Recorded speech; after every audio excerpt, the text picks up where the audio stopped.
নমস্কাৰ, এই মুহূৰ্তত আহি পৰিছে অসমবাসী ৰাইজখনে কেইবাটাও গুৰুত্বপূৰ্ণ খবৰ। অসমৰ লাখ লাখ ধনী দুখীয়া পৰিয়ালৰ বাবে এটা ডাঙৰ খবৰ।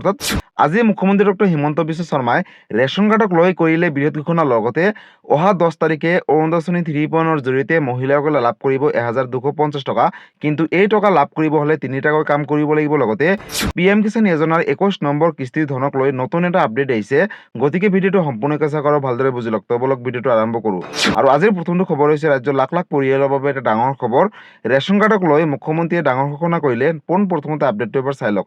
1 নৱেম্বৰৰ পৰা চলি আছে অন্য সেৱা দিন। ৰেচনৰ দোকানীয়ে চাউল কমকে দিলে অথবা দোকান বন্ধ ৰাখিলে দিব পাৰিব এতিয়াৰে পৰা অভিযোগ। মুকলি কৰিছে হেল্পলাইন নম্বৰ। 1 নৱেম্বৰ তাৰিখৰ পৰা চলি আছে অন্য সেৱা আঁচনিৰ দিন।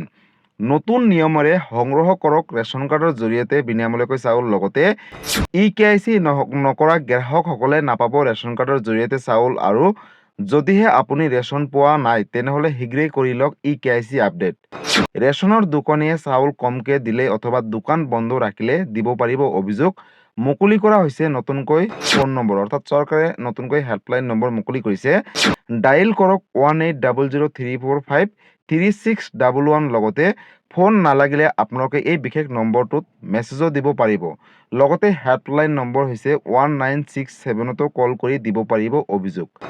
নিৰ্দেশ অমান্য কৰিলে সুলভ মূল্যৰ দোকানীৰ বিপদ অনিবাৰ্য হ'ব বুলি ঘোষণা কৰিছে। লগতে অনিয়ম প্ৰমাণিত হ'লে জেললৈ যাব লাগিব ৰেচন কাৰ্ডৰ দোকানী।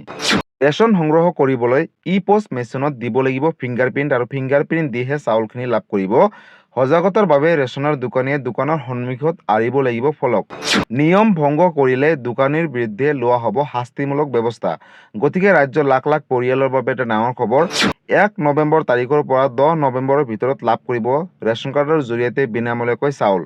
কিন্তু যদি আপোনালোকে এই মাহৰ চাউল এতিয়ালৈকে সংগ্ৰহ কৰা নাই তেনেহ'লে 10 নৱেম্বৰৰ আগতে আপোনালোকে বিনামূলীয়াকৈ চাউল সংগ্ৰহ কৰক, কাৰণ হাতত মাত্ৰ বিশেষ কেইটামান দিন আছে। যদি চাউল কমকৈ দিয়ে বা আপোনালোকক চাউল দিয়াত কিবা খেলিমেলি কৰে তেনেহ'লে এই নম্বৰকেইটাৰ সৈতে যোগাযোগ কৰি আপোনালোকে অভিযোগ দিব পাৰিব। গতিকে ৰেচন কাৰ্ডক লৈ এইটোতে ডাঙৰ আপডেট আছিলে। আৰু আজিৰ পৰৱৰ্তী খবৰটো হৈছে অৰুণোদয় আঁচনি 3.0ক লৈ। অহা 10 তাৰিখে লাভ কৰিব মহিলাসকলে 1250 টকা। কিন্তু এই তিনিটা কাম নকৰিলে লাভ নকৰে টকা। কিন্তু কি কাম কেনেকৈ কৰিব আগলৈ চাওক আপডেটটো। আপুনি অৰুণোদয় আঁচনিৰ নতুন নে পুৰণি হিতাধিকাৰী? পুৰণি হিতাধিকাৰীসকলে ধন কণ্টিনিউ পাই থাকিবলৈ কৰিব লাগিব এই বিশেষ কেইটামান কাম। আপুনি অৰুণোদয় আঁচনিৰ নতুন নে পুৰণি হিতাধিকাৰী, অৰ্থাৎ 1.0 নে 3.0ৰ জৰিয়তে লাভ কৰিছে টকা। পুৰণি হিতাধিকাৰীসকলে ধন কণ্টিনিউ পাই থাকিবলৈ কৰিব লাগিব বিশেষ কেইটামান কাম। লগতে নতুন সকলৰ বাবেও আছে নতুন নিয়ম, অৰ্থাৎ অৰুণোদয় আঁচনি 3.0ক লৈ। অৰুণোদয় আঁচনিৰ লাখ লাখ হিতাধিকাৰীসকলে শীঘ্ৰেই আপডেট কৰক KYC। KYC আপডেট নাথাকিলে আপোনাৰ একাউণ্টত নোসোমাব 1250 টকাকৈ। অৰুণোদয় আঁচনিৰ ধন নিয়মীয়াকৈ পাই থাকিবলৈ বেংক একাউণ্টটো ঠিক হৈ থাকিব লাগিব বুলি ঘোষণা কৰিছে মুখ্যমন্ত্ৰীগৰাকীয়ে। অৰুণোদয় আঁচনিৰ বাবে যিটো মোবাইল নম্বৰ দিছে সেই মোবাইল নম্বৰটো এক্টিভ ৰাখিবলৈ আহ্বান জনাইছে। কিবা কাৰণত যদি মোবাইল নম্বৰটো পৰিৱৰ্তন হয় তেনেহ'লে চৰকাৰক জনাব। আৰু এতিয়াৰে পৰা প্ৰত্যেক ব্লক অফিচত এজনকৈ অৰুণোদয় আঁচনিৰ সহায়ক থাকিব।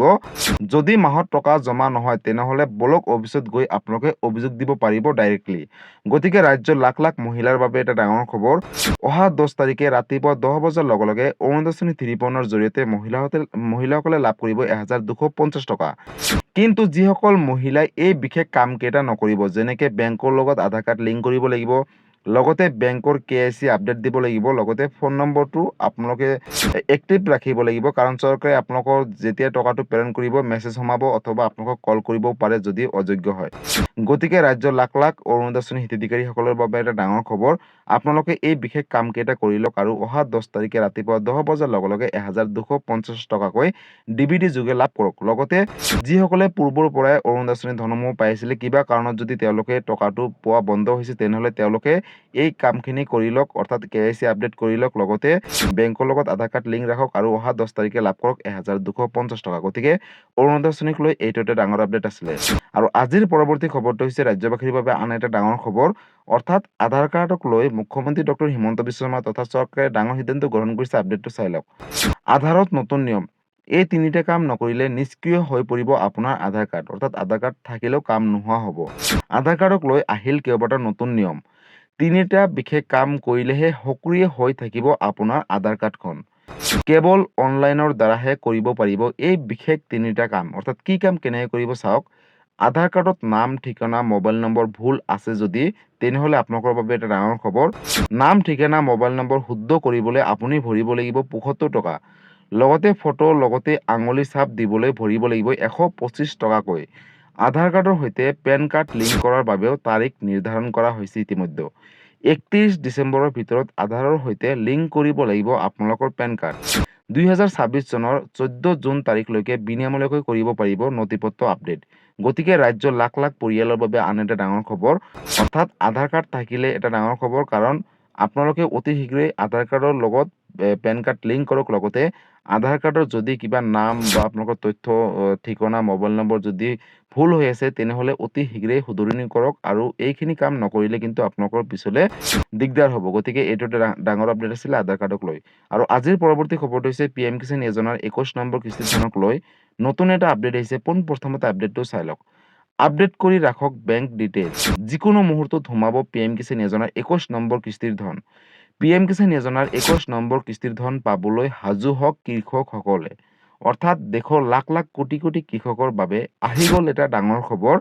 যিসকল কৃষকে EKYC সম্পূৰ্ণ কৰা নাই তেওঁলোকে নাপাব ২১ নম্বৰ কিস্তিৰ টকা। আধাৰ বেংক একাউণ্টৰ সৈতে সংযুক্ত নাই যদি তেওঁলোকে নাপাব ২১ নম্বৰ কিস্তিৰ ধন। নথিপত্ৰ আৰু একাউণ্টসমূহ অতি শীঘ্ৰে পৰীক্ষা কৰক। লগতে হিতাধিকাৰীসকলৰ তালিকাত আপোনাৰ নাম আছে নে নাই এতিয়াই গৈ পৰীক্ষা কৰক। যিকোনো সমস্যাৰ বাবে চৰকাৰে মুকলি কৰিছে এটাকৈ হেল্পলাইন নম্বৰ। লগতে হেল্পলাইন নম্বৰটো হৈছে 155261। গতিকে ৰাজ্যৰ লাখ লাখ কৃষকৰ বাবে এটা ডাঙৰ খবৰ। যিকোনো মুহূৰ্তত অৰ্থাৎ এই মাহটোৰ ভিতৰতে কিন্তু আপোনালোকে লাভ কৰিব PM কিষাণ যোজনাৰ অধীনত ২১ নম্বৰ কিস্তিৰ ধন।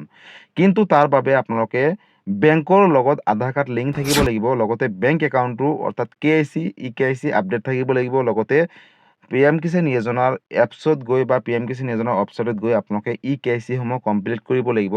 লগতে চৰকাৰে নতুন এখন লিষ্ট প্ৰকাশ কৰিছে। যিসকল কৃষকৰ নাম থাকিব তেওঁলোকে লাভ কৰিব ২১ নম্বৰ কিস্তি ধন। কিন্তু লিষ্টখন চেক কৰিব হ'লে কেনেকৈ চেক কৰিব, ইতিমধ্যে মই এটা ভিডিঅ' বনাই থৈছোঁ, আপোনালোকে সেই ভিডিঅ'টো চাই ল'ব, সবিশেষ তথ্য জানিব পাৰিব। লগতে বন্ধুসকল ২১ নম্বৰ কিস্তিৰ ধনৰ তাৰিখ অৰ্থাৎ এই টকা কেতিয়া দিব চৰকাৰৰ ফালৰ পৰা অফিচিয়েলি ডেট ঘোষণা কৰা নাই। কিন্তু আজি বা কালি হয়তো এই ভিডিঅ'টো যদি আপুনি আজি চাইছে হয়তো কালি চৰকাৰে ডেট ঘোষণা কৰিব পাৰে। আৰু যেতিয়াই ডেটটো ঘোষণা কৰি লগালগ এটা ভিডিঅ' বনাই মই আপলোড কৰিম। তাৰ বাবে আপোনালোকে এই চেনেলটোৰ লগত জড়িত হৈ থাকিব। লগতে যদি PM কিষাণ যোজনাক লৈ কিবা সুধিবলগীয়া বা জানিবলগীয়া আছে আপোনালোকে মোক কমেণ্ট কৰি জনাব। মই নিশ্চয় ৰিপ্লাই দিবলৈ চেষ্টা কৰিম। লগতে এই ভিডিঅ'টো সকলো কৃষকৰ মাজলৈ শ্বেয়াৰ কৰি দিব তথা অসমবাসী ৰাইজৰ মাজলৈ শ্বেয়াৰ কৰি দিব। গতিকে বন্ধুসকল আজি আছিলে এইটো এটা ইনফৰ্মেটিভ ভিডিঅ' আৰু গুৰুত্বপূৰ্ণ খবৰ। ভিডিঅ'টো চাই কেনেকুৱা পালে, যদি ভাল পালে চেনেলটো নতুনকৈ আহিছে চেনেলটো ছাবস্ক্ৰাইব কৰিব, লাইক কৰিব। কিবা সুধিবলগীয়া বা বিশেষ জানিবলগীয়া আছে আপোনালোকে মোক কমেণ্ট কৰি জনাব, মই নিশ্চয় ৰিপ্লাই দিবলৈ চেষ্টা কৰিম। লগতে এই ভিডিঅ'টো সকলো অসমবাসী ৰাইজৰ মাজলৈ শ্বেয়াৰ কৰি দিব। ধন্যবাদ। জয় আই অসম।